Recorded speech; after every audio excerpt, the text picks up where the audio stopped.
कबीर और Sonam horror movie देखने गए थे। फिल्म खत्म हुई और दोनों वापस जाने को निकले। कबीर ने बाइक स्टार्ट की और बाइक चलाते चलाते ही कबीर बार बार पीछे पलट के सोनम को कहता जा रहा था, क्या बकवास है यार, तुम्हें कैसी ये सब फिल्में पसंद आती है? ये भूत प्रेत सचमुच होते ना तो दुनिया कैसी होती? कभी सोचा है? सब बेवकूफ बनाने के तरीके हैं लोगों के। सोनम को ये बात अच्छी नहीं लगी। बुरी तरह घबरा के कबीर पे चिल्लाते हुए उसे इस तरह से ऐसी चीजों का मजाक न उड़ाने को कहने लगी। लेकिन कबीर माना नहीं। कबीर तो बस अपनी ही धुन पे मजाक में मजाक उड़ाता चला गया। कबीर की ऐसी ही बातों के बीच एक मोड़ पर उसे ऐसा लगा कि बाइक पर से वजन जरा कम हो गया है। कबीर ने बाइक रोकी और पलट कर देखा तो एक पल को उसे ऐसा लगा जैसे पूरी दुनिया की बिजली उसके बदन में दौड़ा दी गई हो। कबीर की बाइक पे पीछे सोनम नहीं थी।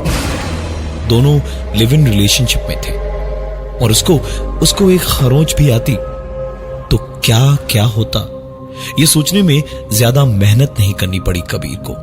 कबीर उतर के थोड़ा सा पीछे गया और देखने लगा कि सोनम आखिर गई तो गई कहां, जब उसने अपने कानों में एक आवाज सुनी। आवाज सर के ऊपर से आ रही थी। कबीर ने सर उठाकर ऊपर देखा तो अभी तक जो सोनम की फिक्र और परेशानी उसके दिमाग में थी, उस सब का सब खौफ में बदल गया। आंखें जैसे यकीन नहीं कर पा रही थी जो देख रहा था उस पर।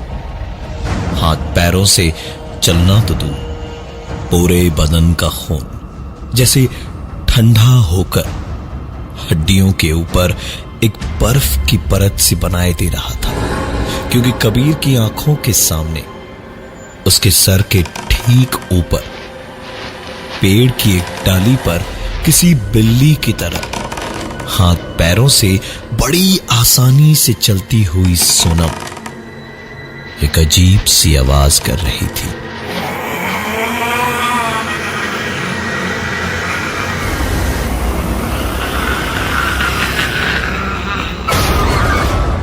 कबीर का तो खून सूख सा गया था।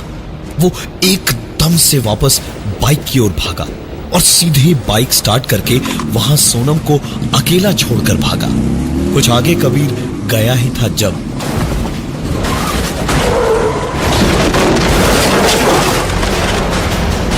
बाइक पर कुछ भारी भरकम सा आकर गिरा और बाइक स्किड करके थोड़ी आगे जाकर रुकी।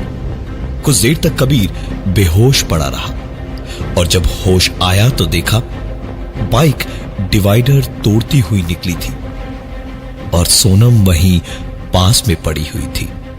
कबीर ने सोनम को बेहोशी से जगाने की कोशिश की तो सोनम एक दो बार कराही। एक माल ढोने वाला टेम्पो दूर से आता दिखाई दे रहा था। सोनम को गोद में उठाए हुए उसी टेम्पो की ओर कबीर दौड़ा। उसने हाथ दिखा दिखा के टेम्पो रुकवाई और सोनम को लेकर उसमें बैठा। तब कहीं जाकर उसे राहत की एक सांस आई। टेम्पो धीमे धीमे चल ही रहा था जब अचानक टेम्पो के पीछे से एक आवाज आनी शुरू हुई। कबीर ने टेम्पो वाले से पूछा कि ये कैसी आवाज है, तो वो टेम्पो रोककर थोड़ा चिढ़कर बोला, अरे मेरी बीवी है साहब, परेशान कर रखा है मुझे। 2 साल पहले खुद मर गई और 2 महीने पहले मुझे भी मार दिया, लेकिन उस चुड़ैल को मरने के बाद भी शांति नहीं मिली है मुझसे। उस टेम्पो वाले की बात खत्म हुई ही थी जब कबीर ने सोनम को अपने साथ खींचकर रुकी हुई गाड़ी से छलांग लगाई और वो टेम्पो वाला मुस्कुराता हुआ वहां से दूर चला गया। कबीर किसी तरह सोनम को लेकर घर पहुंचा और उसकी मरहम पट्टी की। थकान और परेशानी बहुत ज्यादा थी।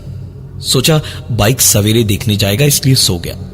सवेरे लगातार डोरबेल बजती जा रही थी, जिसकी आवाज से कबीर की नींद खुली और उसने जाकर दरवाजा खोला तो सामने पुलिस वाले खड़े थे। उन्होंने कबीर की बाइक ढूंढी थी, जिसके लिए उसे बुलाने आए थे। कबीर वापस अंदर सोनम को बताने गया तो सोनम बाथरूम में थी। कबीर बाहर से ही बोला, सोनम मैं जरा पुलिस स्टेशन होकर आता हूं, बाइक मिली है उनको। सोनम अंदर चलते शावर से ही बोली, ठीक है जाओ, जल्दी आना। कबीर उन पुलिस वालों के साथ वापस उसी एक्सीडेंट वाली जगह तक गया और वहां पहुंचा तो सिर्फ बाइक नहीं थी वहां, पास ही में सोनम की लाश भी पड़ी थी। पुलिस ने शक के बिना पर कबीर को गिरफ्तार किया और तकरीबन 1 हफ्ते के बाद उसके दोस्त ने जमानत पे कबीर को छुड़वाया।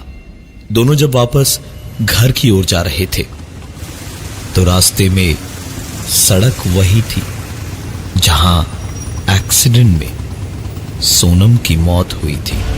बातों बातों में कबीर ने अपने दोस्त को सारी कहानी बताई और जब सारी बातें सुन के कबीर के दोस्त ने हंसते हुए कहा, भाई देख, मैं इन सबको नहीं मानता, चाहे जो भी कह ले, बस बेवकूफ ना बना मुझे।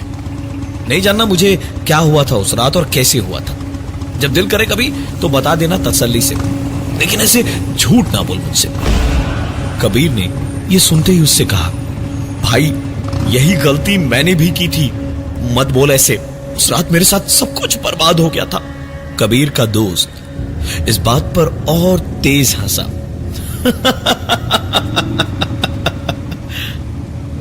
और बाइक चलाता ही रहा जब अचानक कबीर पीछे से आती उस टेम्पो को देखकर डर के मारे कुछ बोलने की कोशिश ही करता रहा, पर बोल कुछ नहीं पाया। लेकिन खौफ का खेल तो अभी शुरू ही हुआ था। हाईवे पर चलती बाइक पे अब हर गुजरते मील के पत्थर पे, हर 1 किलोमीटर पे कबीर को मुस्कुराती हुई सोनम दिखती रही और आखिरी मील के पत्थर पे सोनम आगे न जाने का इशारा कर रही थी। कबीर ने अपनी पूरी हिम्मत जुटाई और अपने दोस्त से कहा, भाई भाई भाई भाई बाइक रोक, बाइक रोक रोक रोक रोक रोक बाइक रोक, यहीं पर बाइक रोक। कबीर के दोस्त ने बाइक रोकी और दोनों उतरे और कबीर का दोस्त एक अजीब सी आवाज में उससे बोला, क्या हुआ बीबी, डर गए? मना किया था ना मैंने उस रात मजाक उड़ाने से, तुम्हारे कारण मेरी मौत हो गई। उसने इतना भर कहा ही था कि कबीर घबरा कर गिर पड़ा। कबीर का दोस्त भी समझ गया कि कुछ तो गड़बड़ हुई है। तुरंत उसने बाइक स्टार्ट की और वहां से भाग निकला। इतनी देर में कबीर ने खुद को संभाला और उठकर देखा तो दोस्त चौथे गियर में बाइक दबाता हुआ बहुत दूर जा चुका था। कबीर ने भी इधर उधर देखा और वहां से तुरंत दौड़ लगा दी। दौड़ते दौड़ते कबीर काफी आगे निकल आया। हाँफते हाँफते ही एक मोड़ के पास रुक के थोड़ा आगे बढ़ा तो देखा सामने एक ट्रक कुछ आगे ही खड़ा हुआ था। लिफ्ट लेकर आगे निकल जाएगा, यही सोचकर पास गया तो देखा ट्रक बिल्कुल खाली पड़ा था। उसने दरवाजा खोलने की कोशिश की तो दरवाजा खोला नहीं।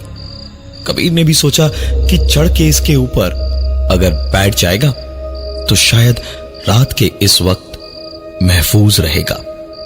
कबीर ट्रक के ऊपर चढ़ा और ऊपर बैठकर कुछ देर सुस्ताया ही था कि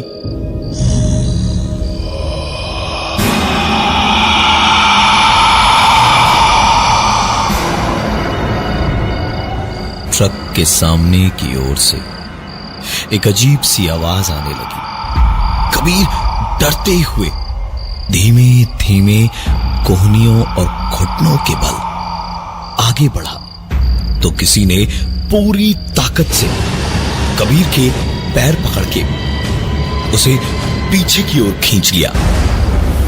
कबीर अब क्या करता, कहां जाता, ये उसे समझ नहीं आ रहा था। वो चुपचाप वहीं बैठ गया और दिल ही दिल में अपने आप को कोसने लगा, जब एक बार फिर से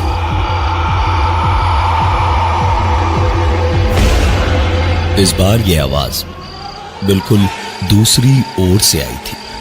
पिछली बार जिधर से आवाज आई थी उसकी उल्टी ओर से कबीर को खींचा गया था, इसलिए इस बार कबीर पहले ही उल्टी तरफ की ओर धीमे धीमे रेंगता हुआ जाने लगा, जब अचानक ही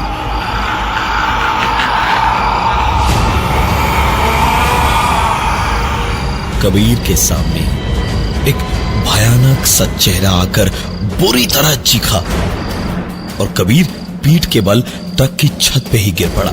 धक्के की वजह से जैसे 2 पल को तो सांस भी नहीं आई और उसके बाद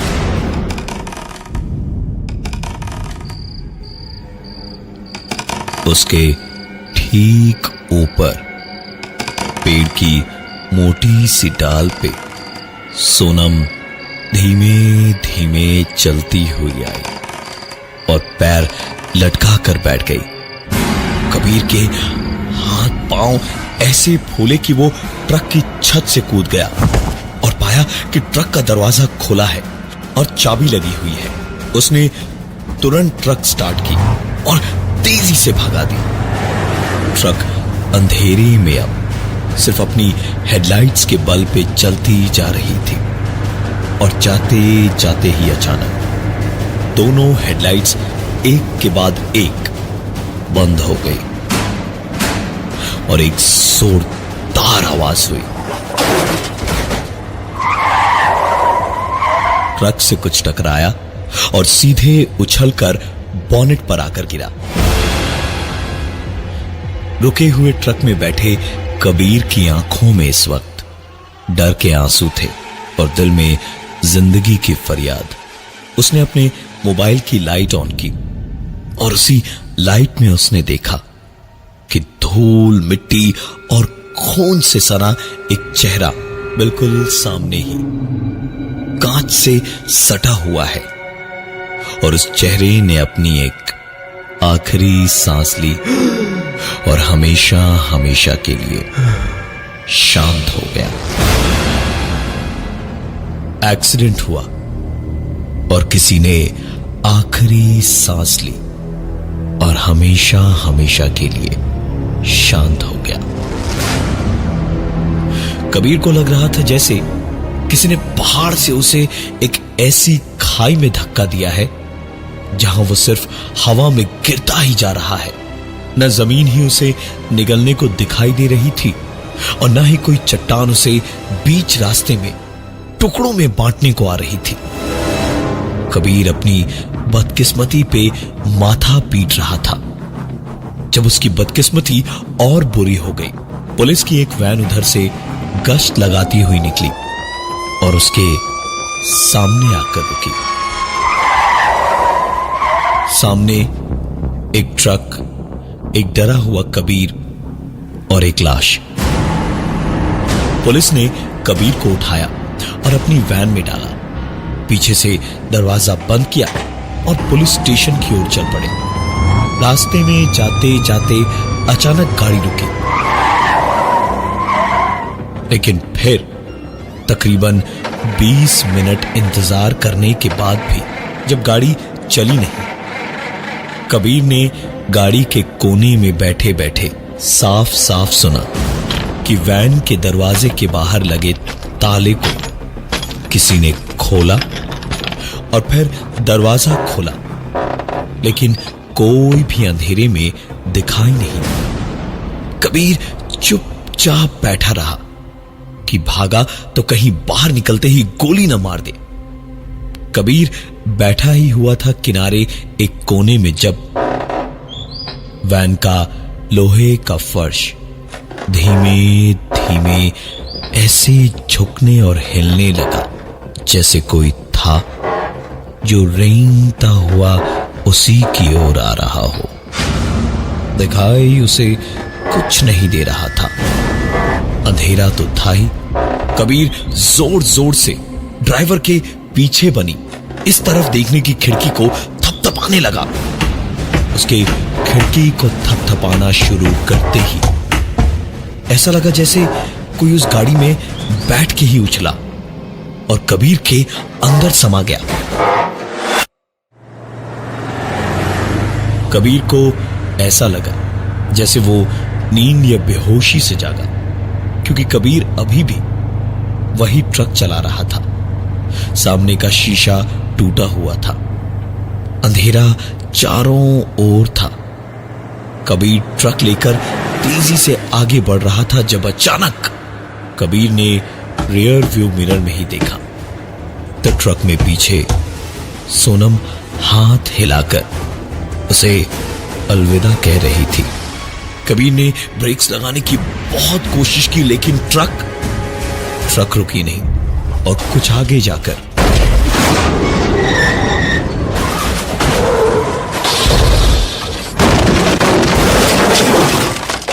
एक एक्सीडेंट हुआ जिसमें कबीर बच नहीं पाया। सच ही कहा है किसी ने कि हर किसी चीज का मजाक उड़ाना अच्छी बात नहीं होती।